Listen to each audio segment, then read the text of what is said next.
뉴스 이면을 파헤치는 뉴스 추적입니다. 앞서 보신 것처럼 최윤수 전 국정원 2차장을 소환 조사하고 있는 검찰의 칼날은 이제 우병우 전 청와대 민정수석으로 향하고 있습니다.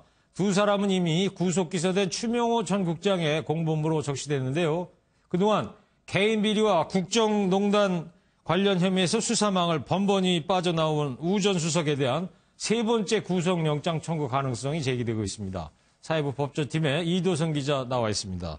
이 기자, 이 피의자 조사받는 최윤수 전 차장 그리고 우병우 전 수석 가까운 관계라면서요? 네, 먼저 최윤수 전 차장은 우병우 전 수석과 서울대 법대 84학번 동기입니다. 네. 뒤쪽에 사진이 있는데요. 예. 왼쪽에 있는 사람이 최 전 차장입니다. 네, 그렇군요. 최 전 차장은 어떤 인물입니까? 네. 최 전 차장은 이른바 우병우 사단의 핵심 인물 가운데 하나로 꼽힙니다.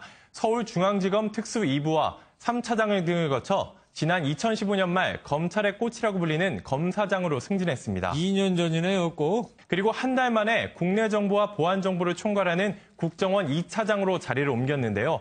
공안 수사나 정보 업무 경험이 상대적으로 적었던 최 전 차장의 발탁을 두고 우병우의 힘이 작용하지 않았겠냐는 게 당시 법조계 반응이었습니다. 네, 그렇군요. 그러면 우병우 전 수석에 대한 조사가 이어지는 거는 뭐 당연한 거겠네요. 네, 이틀 전입니다.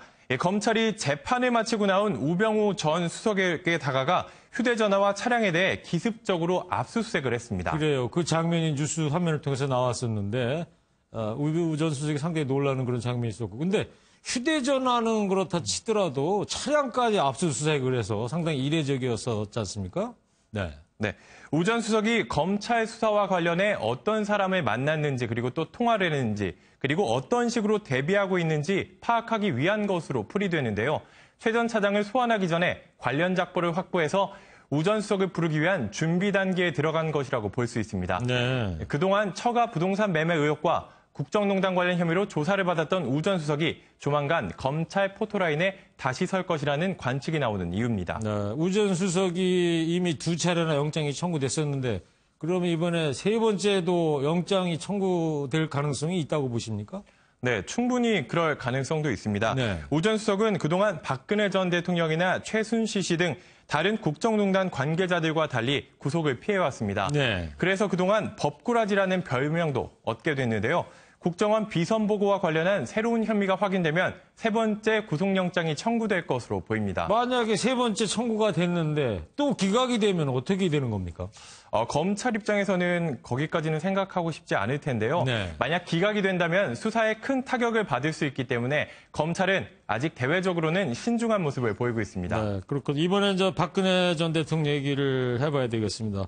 한 달 넘게 지금 재판이 중단됐는데 내일 다시 재개가 된다면서요?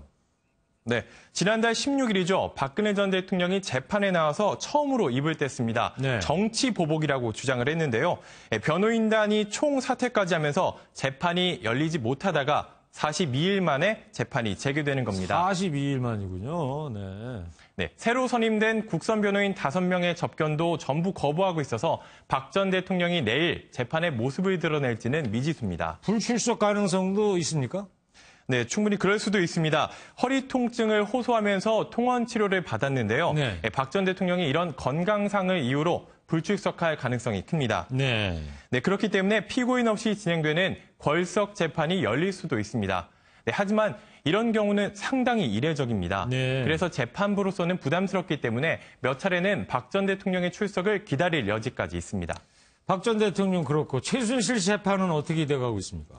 네, 최순실 씨 재판이 그제 열렸는데요. 예. 그제 열린 재판에서 갑자기 울음을 터뜨렸습니다. 억울함을 주장하면서 차라리 빨리 사형을 내려달라고 외치기까지 했는데요.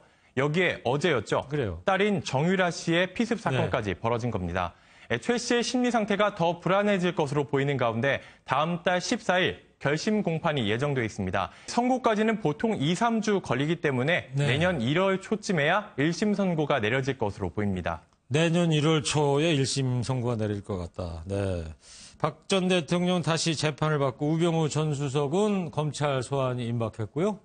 국정원 적폐 관련 수사는 물론 전병헌 전 수석에 대한 수사도 계속 진행되고 있는 거고 이번 주 역시 서초동에서 여러 가지 소식이 쏟아지는 한 주가 예상되고 있습니다. 법조팀 기자들 이번 주도 바쁘겠습니다. 네, 많은 일정이 예상됩니다. 네, 법조팀 이도성 기자였습니다.